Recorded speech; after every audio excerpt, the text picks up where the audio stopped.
really. I've been looking for a Yuki Taylor Q7 beach casting for a while. I just got a call from Tony to say he's just got a second hand one in. And was I interested in it? And you're right, I am interested in it. So we're heading off to Eastbourne now to Tony's Tackle to check this rod out. And if it's as good as he says it is, we're going to buy it, and with a bit of luck we're going to fish with it tonight.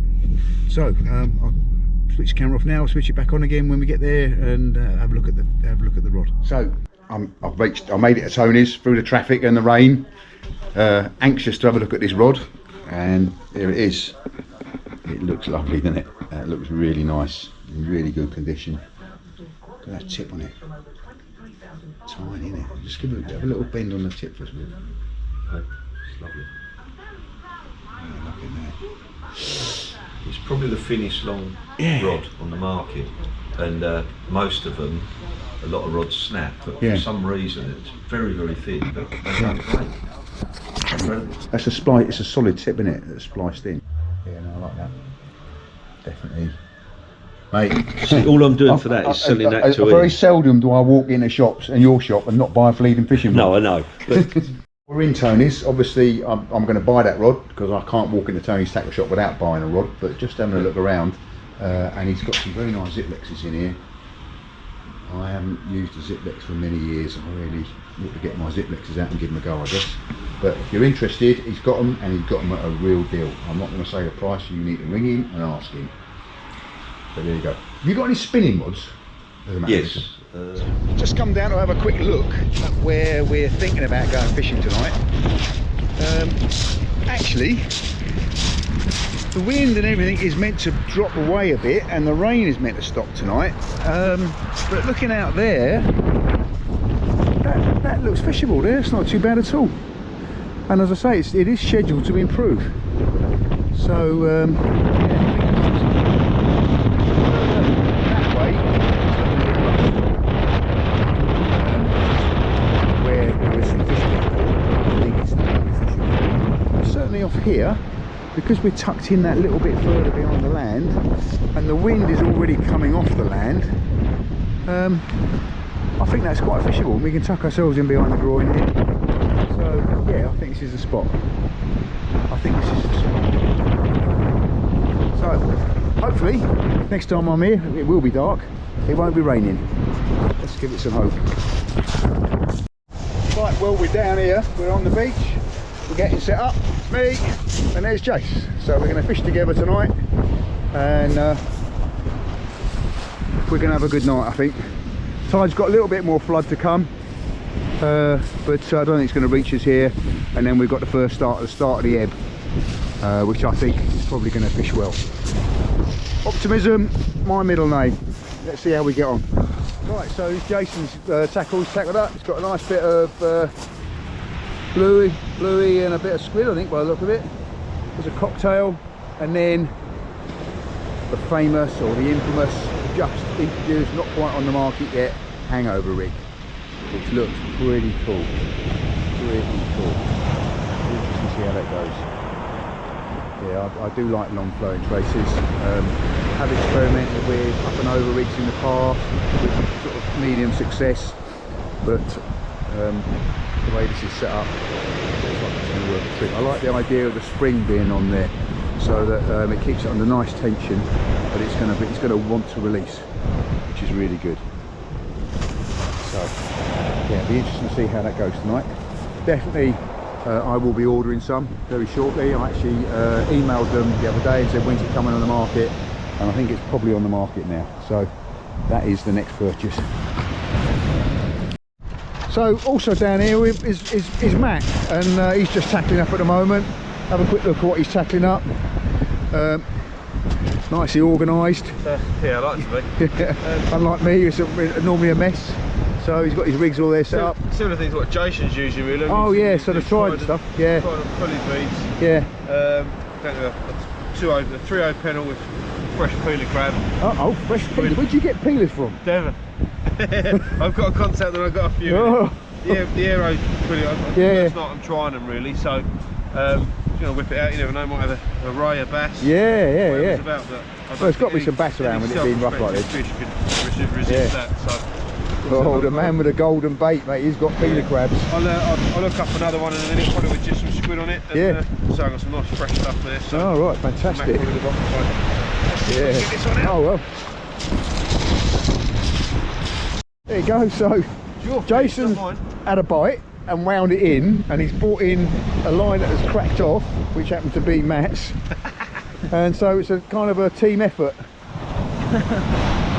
Somehow I managed to stay out of this Nick One Pearl one.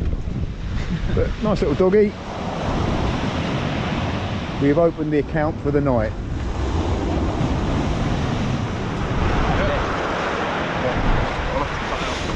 There you go, well done, Jason.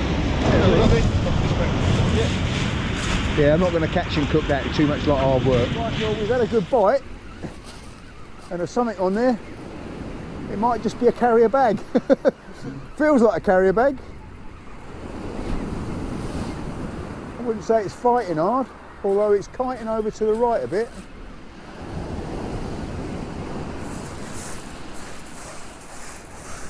Whoa! Probably a dogfish is what it is.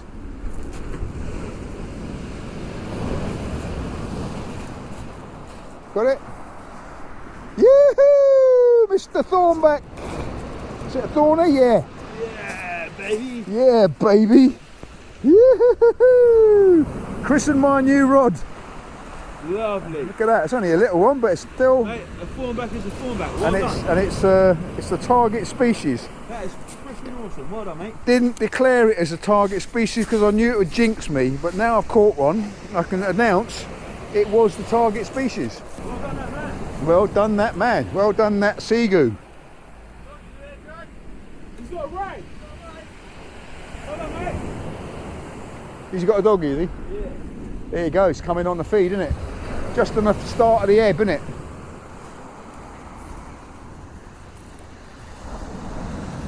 Do you want to get a picture of it for yours as well? Huh? Do you want to get it on for your thing? Yeah.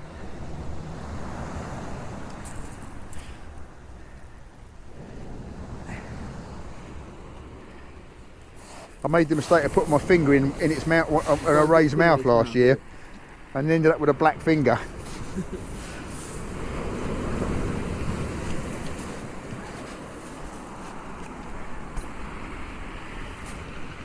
It's a little female. Well, it might be a male actually, small male.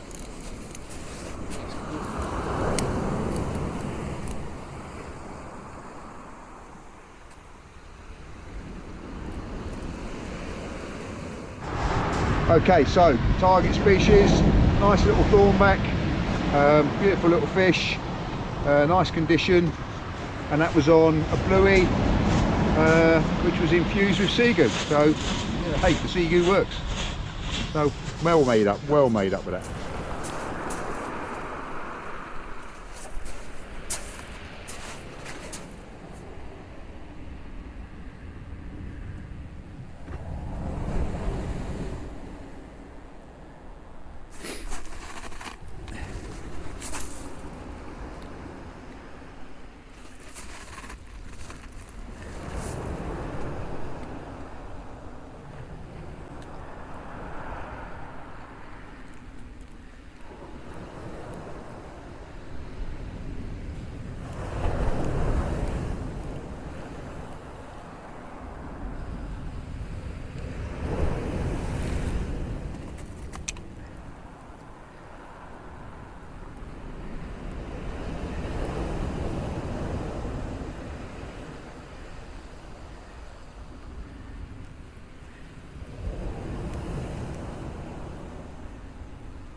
Woo! It's definitely the ebb, isn't it? It's definitely the ebb, this beach. Yeah. Probably cried the hangover again. Well, it works then. So here we go. So Matt has just picked up a little conger. The elusive conger. You may recall that Jason and I went on a couple of conger missions and didn't get any. So My first ever. Really? Yeah. So Jason loved to catch a conger. Yeah. Right, nice mate. And there we go. Nice one. Nice one. And what we want his great granddaddy now. It was just nibbling away and I thought, that's not like that. Have a little win. That doggy went 56 in the end, it was quite a decent size. Right, so Matt has just reeled into one of his target fish of the year, nice Conger Eel. So well done Matt, that's absolutely fantastic. All the way from that. Look at that, 70 right, wasn't it? 70 centimetre Conger, absolutely Nice lovely. one. So One of Matt's targets for the year, absolutely fantastic. after a slow start to the evening, the tide turned and is on the way out, and suddenly the fishing's come on good. Within a space of about 10 minutes, a ray, dogfish, a couple of dogfish, and a conger eel. So things are looking up. Things are looking up. Definitely, this is fishing on the ebb. And there's Mr. Charlie Conger going back. Barney Hoggin.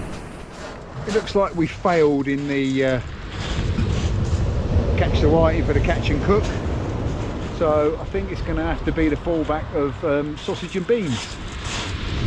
I've had a definite whiting bait out there for a while now and it's not coming in touch at all. I've got another row of them out now. Just give it 5 minutes. If I'm not getting any knocks and rattles.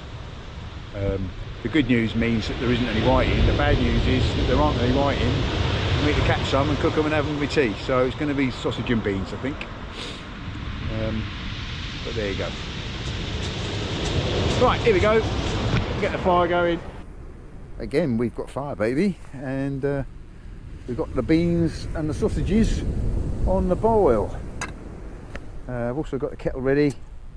Once we've done that, whilst we're eating that, we'll put the kettle in and let that simmer away on top of the hot coals, and we'll have a nice fresh brew to wash down our sausage and beans. Unfortunately, we're not having a catch and cook on the beach today. It's open the tin and cook. But such is life. And the beans are definitely cooking. Get a bit more heat to them to get the sausages warmed up.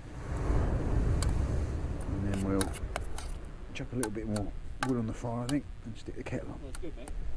Yeah.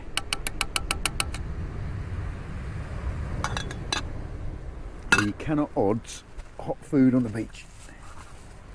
Oh yes, they are ready. So let's get them off there and let's get the kettle on. And the kettle is on. I don't think that's going to take long to boil either.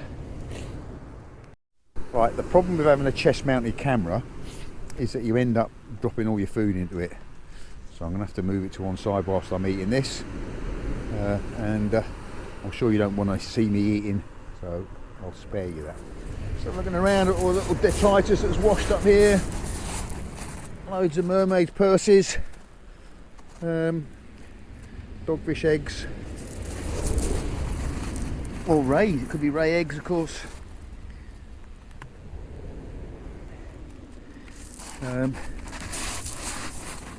These are whelk eggs. So obviously they've hatched out and they've washed up. Different type of little mermaid's purse there. Don't know what the difference is. If anybody knows, say what the difference is, but you've got three definite different types there. So definitely 3 different types there.